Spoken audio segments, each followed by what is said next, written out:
this class is, the general title is Classics in Jewish Thought. So we take different texts which are classics of Jewish thought. And this one happens to be one called Orchot Tzaddikim, translated in English as The Ways of the Righteous. And it's a book of Musar, which is going through, discussing kind of Jewish teachings on character development and self-growth, going through a series of attributes, one after the other, usually in pairs of positive and negative. The one that we've been working on recently, and we're in the middle of, towards the end of, is envy. And that's on page Kuf Yud Aleph, the last full paragraph on the page, starting with the word Omar. Okay? Omar HaKadosh Baruch Hu. It was said, as it were, by God, Konei li, be envious of me. She'il melei ha'kina, ein ha'olam miskayem. Because if it weren't for envy, the world would not continue to exist. So even though until now he's been elaborating on the more obvious and negative side and manifestations of envy, this very last part of the section here is going on maybe some of the more positive expressions of envy. If it weren't for envy, the world would not continue to exist. Why? Lefi she'ein adam notea kerem, a person would not plant a vineyard. Ve'ein adam noise isha, nor would a person marry a woman. Ve'ein adam bonei bayis, nor would a person build a home, if it weren't for envy. Interesting, right? People see that this is what people have, and therefore people want. And therefore, envy creates for what other people have. Not that it necessarily means I covet it, that I want for myself, but rather I envy it, I want it also. That serves as the impetus to catalyze people's doing productive things in the world. Right? Earning a living, getting married, raising a family, perpetuating the human race, building homes, construction, and all of these things are fueled by the desire to attain what civilization has to offer. All of these things come because a person kind of envies, meaning is aware of, I guess I have to speak it more about in positive terms in this context, he's aware of and desires that which other people have. Again, that would have to be tempered with what we said earlier, that he decides that this in fact is something good, and not only is it good, it's good for him, and it's something which he can use for the service of Hashem. V'im yivnei bais, just the fact that he's kind of inspired to want it, that was kind of the word that he used yesterday. What was your name again? Noam. In the positive context, you suggested we use the word inspire. Right? It inspires us to want to be like them, and it inspires us to want to attain these things in the good sense. So all of this, comes from a positive form of envy, inspiring us to want to aspire to be like and have what others have. Im yivnei bayis, if he builds a home, gam ochar yisum datoi lasos. Im yivnei bayis, if he builds a house, gam acher yisim dato lasos ken. Another person will also pay attention to doing this and buy a house for himself. The result of that, it'll be good. There'll be a comfortable, civilized place for people to live. And once there's a community, you can have a shul, and a mikveh, and a beis medrash, so that having these things can ultimately result in good things. And also too regarding women, every person is envious. He's inspired to get married like his friend. If people didn't, let's say, see and therefore want the institution of marriage, then they would relate with women in ways which are outside of marriage, and that would be ethically harmful from a Jewish point of view, and could create a debauched and chaotic society. So that ultimately the envy that a person has by seeing somebody else get married and have the wonderful things in marriage, although of course there are difficulties, but in general the wonderful things in marriage will inspire him to want to do the same thing. Most people are footloose and fancy free, nevertheless view that as a temporary situation.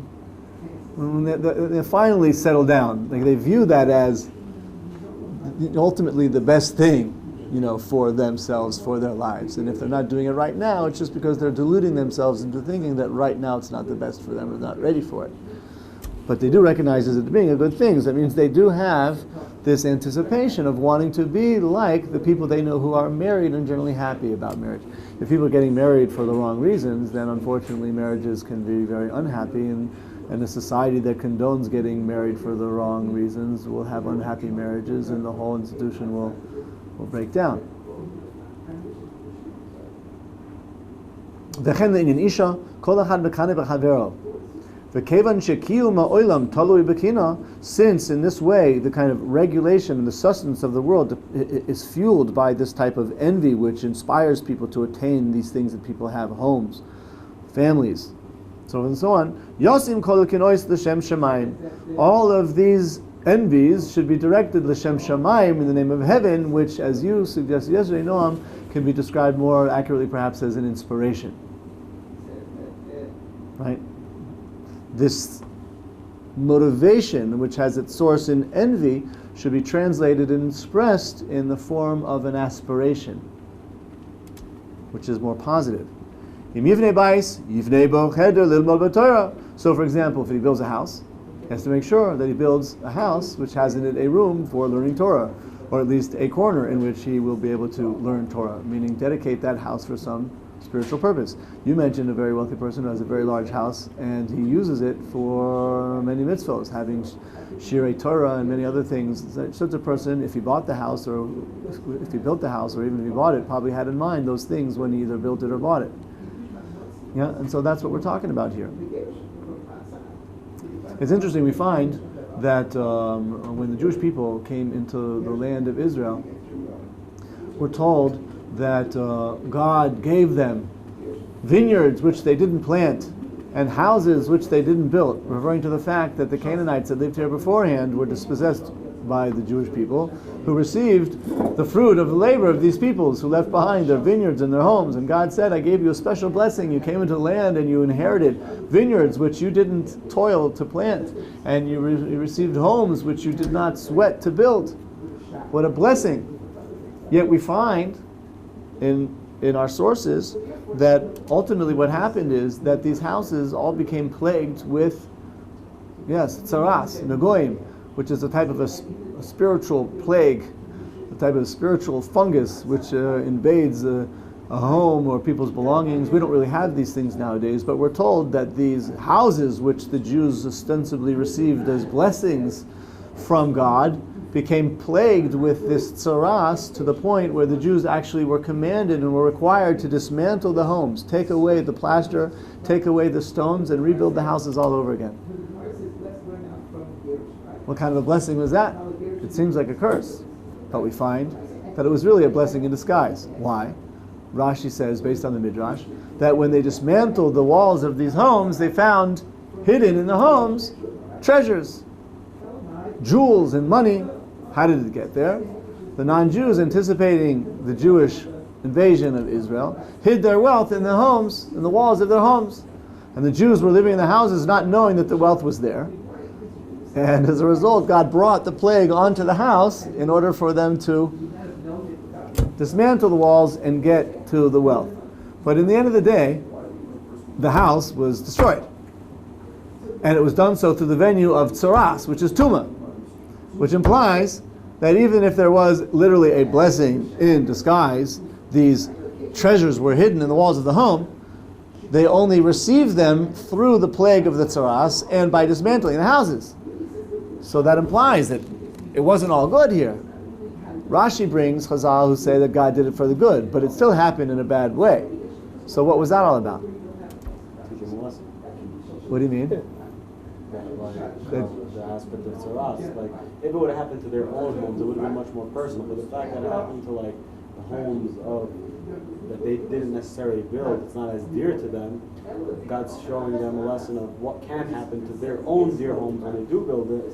If they do that, okay, very nice, very nice. The Zohar says something similar, but still somewhat different, which is that the reason why it happened through the venue of tsaras was for another reason, which is that when the non-Jews built these homes, as they chiseled out the stones, they would say, this stone is chiseled in the name of such and such a god.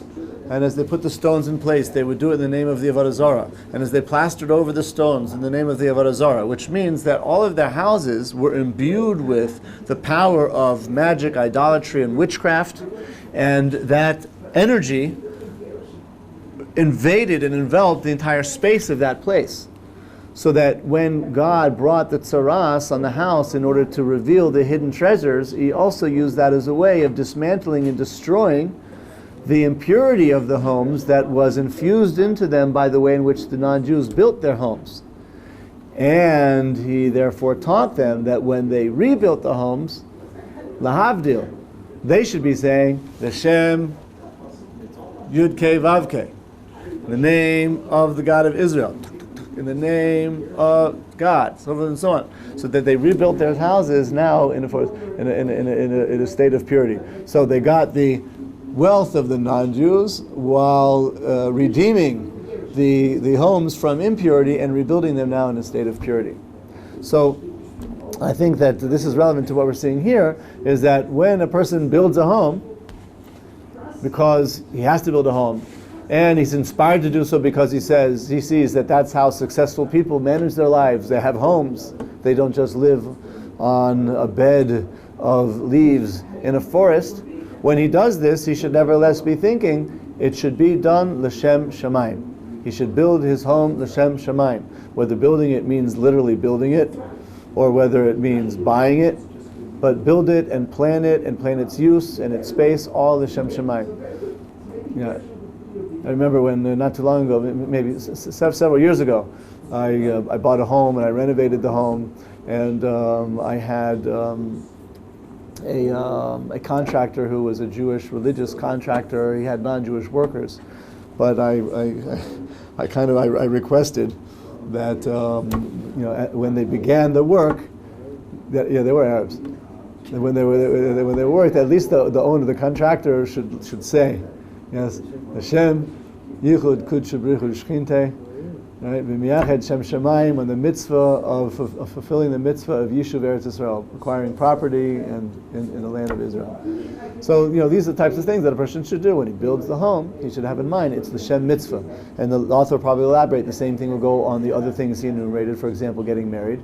It's not just to have a woman to share intimacy with upon demand, but it's the Shem mitzvah. The intimacy aspect of the relationship should be directed towards raising Jewish children to perpetuate the Jewish people. And the other aspects of the marriage, the emotional stability and the intellectual serenity and the spiritual elevation that can be gained through marriage, all of this should be directed to Shem Shamayim. Yeah? And that was building a house. The same thing applies for getting married, and the same thing with earning a living. Earning a living. We're going to choose it. We were speaking about this yesterday with Noam.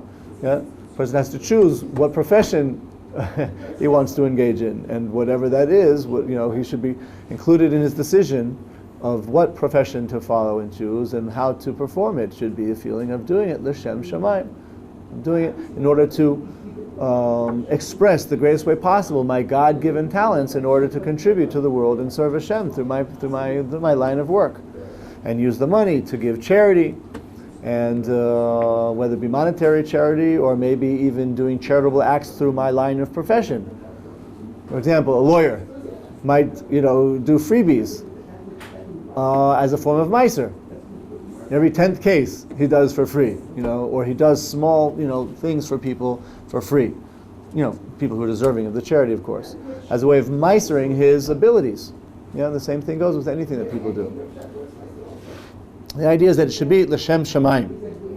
So he says here, when a person builds a house, he should endeavor that there is a room in the house which is dedicated for Torah study.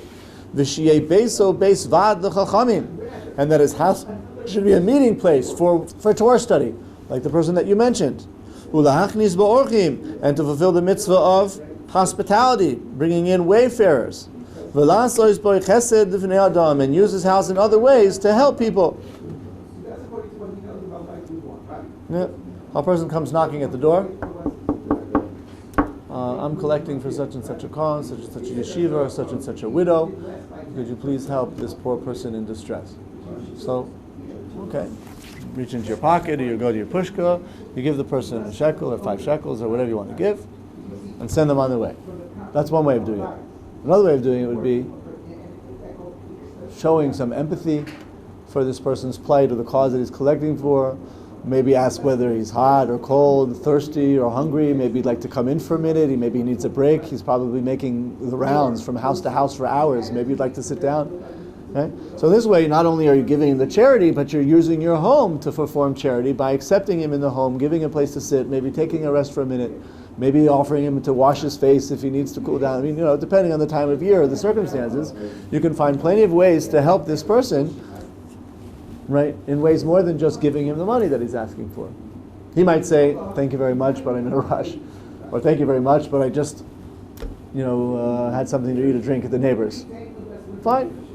Yeah, maybe there's something else. Would you need a phone call? Whatever. Says no, thank you very much. I'd really just like to go on my way. So, at that point, the hesed is not to detain him, but to let him go.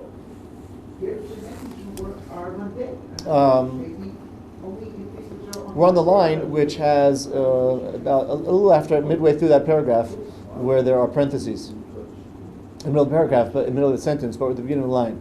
And so the sages said of blessed memory, Ilule shekine Avraham Avinu lo hayakone shamayim v'oretz. The sages said that if it weren't from the fact that Avraham was envious, lo hayakone shamayim v'oretz, he wouldn't have acquired the heavenly attainments that he acquired, nor would he have acquired the material attainments that he acquired. Or Emasai Kine, Kishamar the Malki Tzedek, when he said to Malki Tzedek, who was the king of Jerusalem at the time, Ketzad Yasaza Mena Teva, how did you get out of the ark? What does he mean? How did you get? How was it that you were able to continue living through the flood? No, it's like Teva, like nature. No. Teva. The ark. I guess Noah's ark.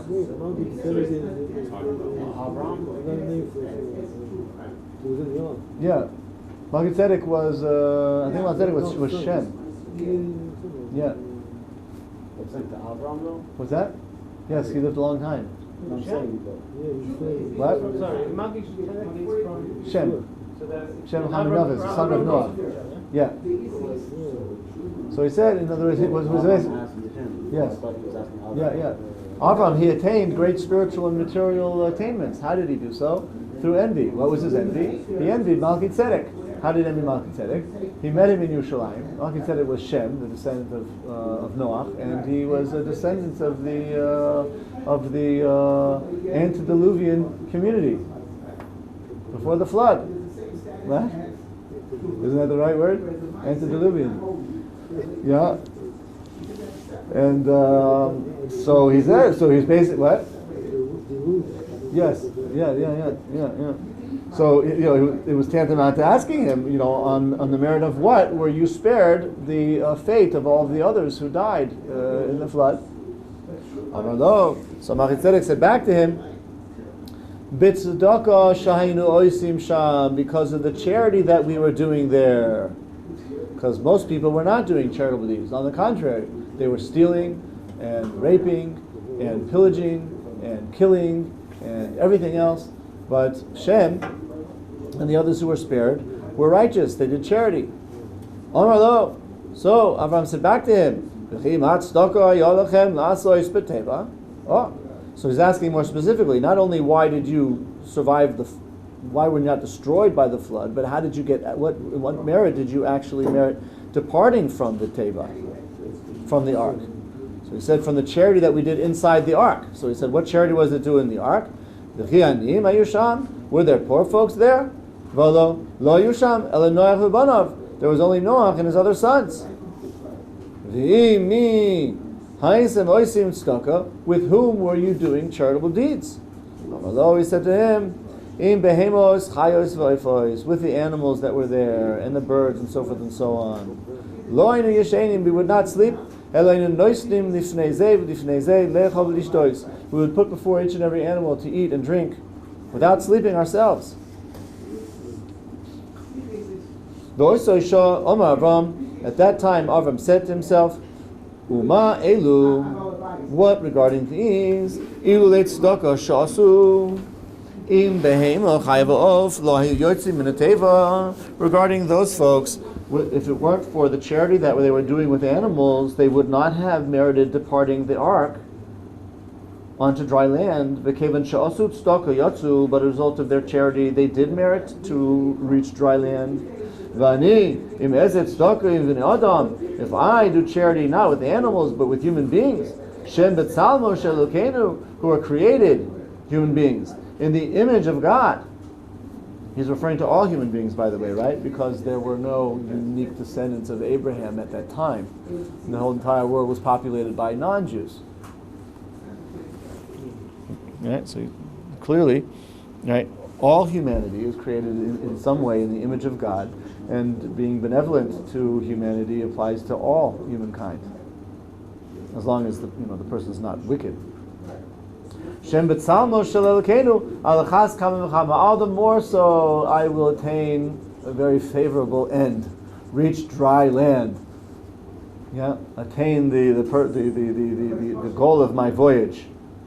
At that time, it says in the pasuk, ve'yita eshel. He planted an eshel. An eshel is a type of a tree, but you note here, Remington, this is appropriate to something we said this morning. You see at the end of, you're on Kuf Yud Bet? The end of the second to last line, the last word, you have an aleph shin and the quotation sign? Yeah. Right? That's an indication that this is an abbreviation. Of course, in the Torah, there's no abbreviation sign. It's just aleph shin lamed, which means tree.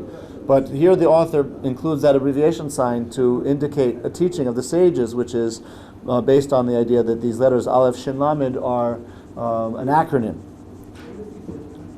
Rashi Tevos, the beginning, meaning the first letters, the letters of this word form the first letters of the words achila, eating, shasia, drinking, lamed, levia, which is accompanying, escorting. So what it means is, after this discourse that Avram, according to Midrash, had with Melchizedek, he was inspired to plant an eshel, a tree, or more specifically, according to Midrash, to make an inn.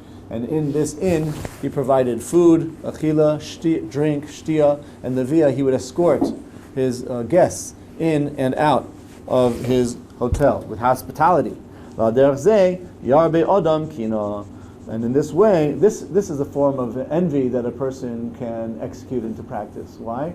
By using envy as a way to aspire to, and therefore be inspired to reach and attain the things that other people do. Wow, that's an amazing thing, huh? Even Avram Avinu used envy to serve Hashem. That's a timeline that Avram saw Noah. That Avram saw Noah. It says 58. 58. At the age of 58. When Avram was 58, I remember that. Yeah, it could be. I don't remember. Admittedly, I don't remember clearly enough. Yeah. I mean, I did notice here in the version of the Midrash that he brings here, he said Noach Ubanov, but he was talking to Melchizedek. So maybe the Midrash understands that somehow Melchizedek was also in the ark, and not one of his sons. But I kind of touched that over by saying Noach and his other sons. I don't know if you noticed that, but there's that little issue there. In any case, it's an interesting Midrash. So that even Avram Avinu had kina, but he used this envy of Melchizedek to increase his service of Hashem. So if Avram Avinu was not free from envy, what can we say about ourselves? I suppose we'd be deceiving ourselves and saying that we're not envious, or that we can overcome envy and not be envious. It would seem to be that it's inescapable, which is something kind of said at the beginning of this section. Every person has envy, and it's not something that a person can escape from. And here we see even Avram Avinu was not able to escape from it, but he did use it for the purpose of serving Hashem. That's what we should do. The last paragraph in the section. V'chen yikone bechatoim uvereshoim lilochem kenegdam uloichichom. Another form of envy should take the form as being jealous of God. Meaning, the point is, be jealous for the cause of God. And I think that's what it means here. You should be, like, jealous, meaning zealous, in guarding the honor of God vis-a-vis the sinners and the wicked people, in order to fight and war and battle against them and to rebuke them.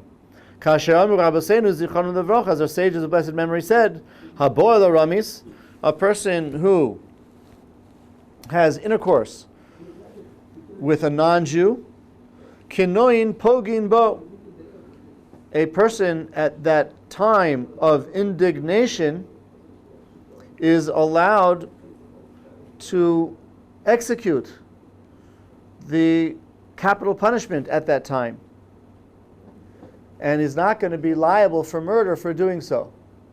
Why? Because it would only be done by a person who becomes so indignant and furious out of the disrespect and the dishonor that was done to God at that moment, that he would not be held accountable for that act as a murderer. Rather, he would be exempt. He doesn't have a mitzvah to do it, as far as I remember. And in fact, if somehow the person who was transgressing would turn around and kill this person instead, the transgressor would not be liable for the death penalty for murder, because it's in self-defense, which means that this person is only allowed to do it but not commanded to do it. And the explanation, like I said, is that he is not held accountable for killing the transgressor because he's imbued with this spirit of jealousy for God, which will kind of exempt him from murder. On the other hand, since it's not a mitzvah, he would not be protected such that if the other person turned against him in self-defense, right, that would be an act of murder. And of course, it only is something that takes place during the actual act itself. But after the act takes place, even if a person is upset about hearing about it or knowing about it, it's not considered to be correct that he should be so upset about it, that without having cooled down to the point that he would be, exempt from taking this person's life. Only at the act itself. Moshe kines Mitzri. Also, we find that Moshe, he was envious of the Mitzri. What does this mean? He was envious of the Mitzri. I think in this case, he's being consistent. It doesn't mean envy. He means zealous. Moshe was zealous regarding being jealous for God, regarding the story that happened with the Mitzri. What happened there? Shenemar, as it says in the verse, V'yachet ha-Mitzri. Moshe smote the Mitzri. Why did Moshe smite this Mitzri? What was going on there? So Chazal tell us, and Rashi brings it as well in Chumash, that really what happened is that yes, there was this taskmaster was whipping the Jew, and Moses came to the defense of the Jew who was being whipped by the taskmaster. But what actually was happening is that this Egyptian taskmaster, slave driver, put his eyes on this Jewish worker's wife, and he concocted a plan where in the middle of the night he came up with some reason for taking the Jew out of his house at night and causing him to do some forced labor. And in the meantime, the taskmaster came and raped this man's wife. And when the man came back home, he realized what had happened. And of course, he was fuming in anger at this taskmaster for having abused and raped his wife like that. And he made his anger quite obvious. When the taskmaster saw that the Jew realized what had happened, so he was beating him as a result of this. And when Moshe came on the scenes, he saw this taking place, and he smote him. He smote him, and he killed him. How did he kill him? We see from a continuation of the story that the next day, when Moses goes out and he sees the two Jews fighting amongst themselves, he says to them, it's bad enough that the Mitzrayim are beating us, and you're going to beat each other? So the one, they were wicked, says to the other, so the one says back to him, Halargeini et omer, kasher raktas a Mitzri? Do you intend to kill me like you killed the Mitzri yesterday? In which case, according to the Torah's account of the story, Moses realized that the fact that he killed the Egyptian the previous day had been observed, and he was concerned that the word would get it to Pharaoh, and as a result of that, Moshe fled, right? But the language of the verse is interesting. The sages note in the Gemara, right, that when the Jew says to Moses, "You intend to kill me like you killed him," he says, "Halargeini et omer," to kill me, do you say? From which the sages explain what it means is, do you intend to kill me in the same way that you killed the Egyptian yesterday, namely by pronouncing some type of curse over me? Meaning that Moshe did not actually smite with his hand the taskmaster. He pronounced the divine name, which brought judgment over this person. So that if in fact he was guilty, because Moses didn't know, but if in fact he was guilty of having raped this person's wife, divine judgment would be brought upon him and he would die. And if not, no. He wasn't going to take the law into his own hands by killing him just on the complaint that this person had about his having violated his wife. So Moshe pronounced this divine name, and the result was he died. Expression, right, which was a testimony to this person's guilt. But in any case, the point here is that, again, Moshe used the jealousy of being jealous for God, or being jealous for the Jewish people, or being jealous for the dignity of this man and his wife who had been violated. Because of this jealousy, right, he used it, that was the point here, right? He used it for the purpose of taking retribution against the evil, against the wicked. That was the point. V'yachaz ha-Mitzri. V'chen matzinu be'Eliyahu. We find a similar thing regarding Elijah the prophet, Tichsiv, about which is written, Kanoi kinesi laHashem Elokei tzvaois, ki azvu brisecha b'nei Yisrael. He says about himself, I have taken upon myself the jealousy to be zealous for the honor of my God. Why? Because speaking about the Jewish people, he says, Azvu bischa, they departed from your covenant. The people of Israel has covenant from your covenant. So here, Eliyahu is taking like zealous vengeance against the Jewish people for departing in mass from the ways of God. Yeah. I know that this verse is the verse in which God punishes him for that and says he has to be present in every Brit Milah because he said against the Brit. So the question is, how can you bring the source if in that case he got punished for this type of zealous? Yeah, very good. That's a good point. I was going to move in that direction. What was that? What's that? First of all, Pinchas hu Eliyahu. According to the tradition, Pinchas is Eliyahu. But he's right that regarding this verse, our sources say that it was decreed upon Eliyahu that he has to be present at every bris to testify personally that the Jewish people have not revoked the bris, but rather they're continuing to keep it generation after generation. And it's in this way that Eliyahu comes to be known as Malach HaBris, the angel of the bris. Not that he's an angel, but the point is he's a spiritual force which is associated with the bris. God was not happy with what's that? What was the punishment? What did he do wrong?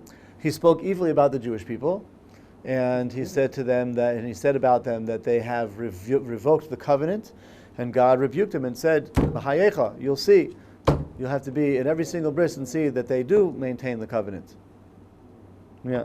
So he was stirred up at least with the right intention, out of envy for the honor of God, even if, let's say, it might have been inaccurate or at least improperly expressed. We also find an interesting other example, which is, I think, also regarding Eliyahu Hanavi. When God first calls him to embark upon his career of prophecy, and Eliyahu says, Ish Tomei Anochi, a Yosef b'toich Am Tameh, something like that, which is, I am an impure person, dwelling among an impure people, as an expression of humility. Why are you choosing me to be your prophet? I'm impure, the member of an impure nation.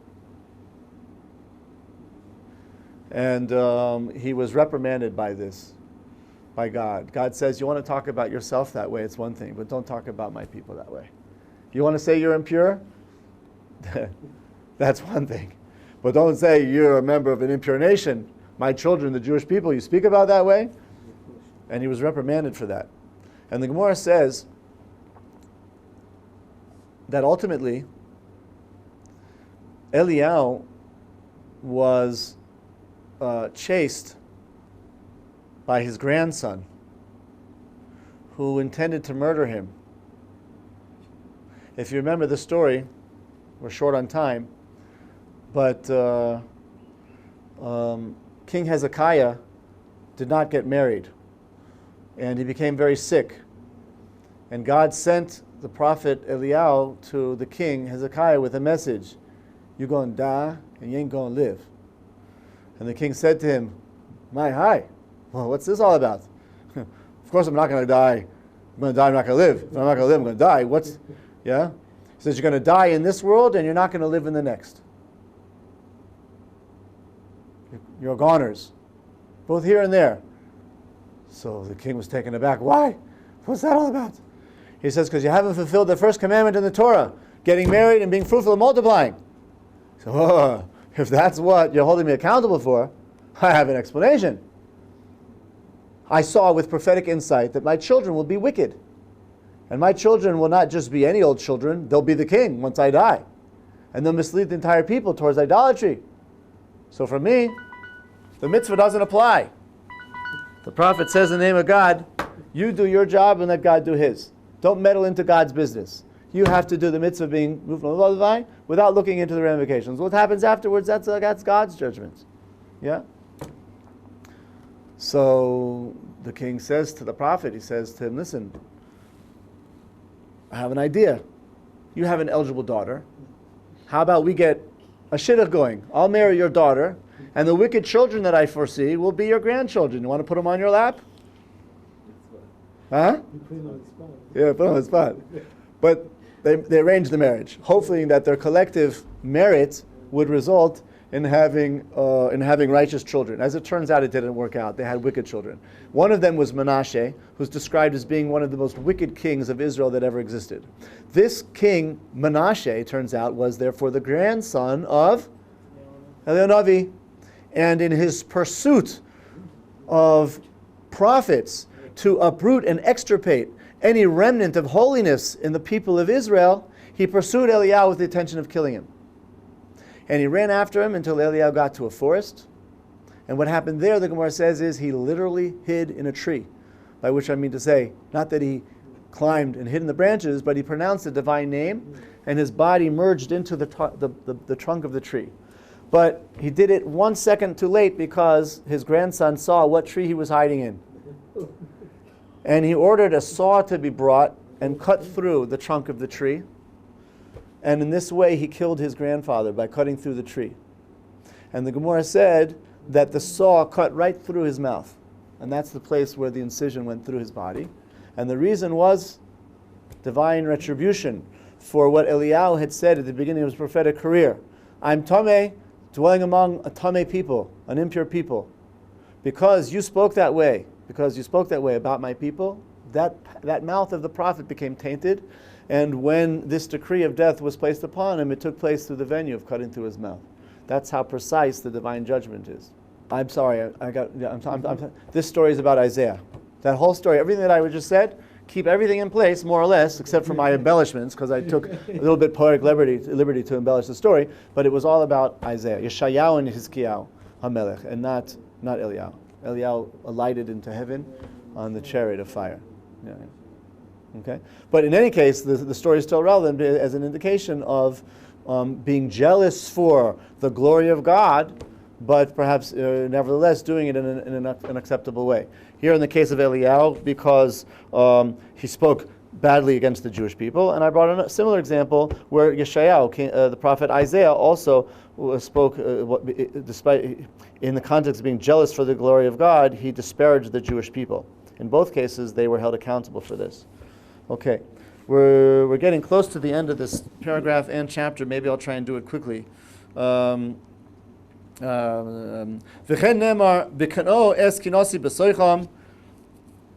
This thing is regarding the story of Pinchas.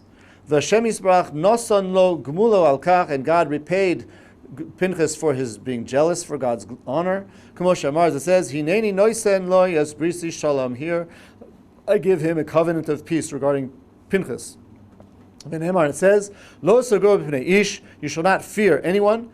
Mi shehu yirei Hashem Yisbarach, a person who is truly God-fearing, yimsor nafsho al kedushas Hashem Yisbarach, will be prepared to offer up his life for God. Shenemar, it says, Mi la Hashem alai v'yasfu elav kol b'nei Levi. Moshe says after the golden calf, who is for God, come to me. Engaging in war against his fellow Jew, even if it meant forfeiting one's life. V'ne'amar, and it says, V'yar Pinchas ben Elazar ben Aaron hakohen v'yokam mitoch ha'edo v'yikach roimach b'yadoi. Pinchas, in this act of being jealous for God, he takes this spear in his hand. V'choiva al kol yorei shamayim asher hu tohor lev. It's incumbent upon every person who wants to be God-fearing and has pure of heart. Lihoir kino kol lihoir kino, to stir up this envy and jealousy for God. When he sees even rulers and kings and ministers whose hands are used to do evil. And the Vracha sages best of memory said, Kol pirza she'ena min ha'gedolim, eina pirza, she'nemar, any kind of breach which is not a breach made by people of power, that's not a significant breach. But a breach which is made for powerful people, all the more so, demands response. Shenemar says, "V'yad hasarim v'hasagonim ha'isol b'ma'al hazeh rishayna." The hand of the ministers and the embassies and so forth and so on, their hands were the first to make this evil.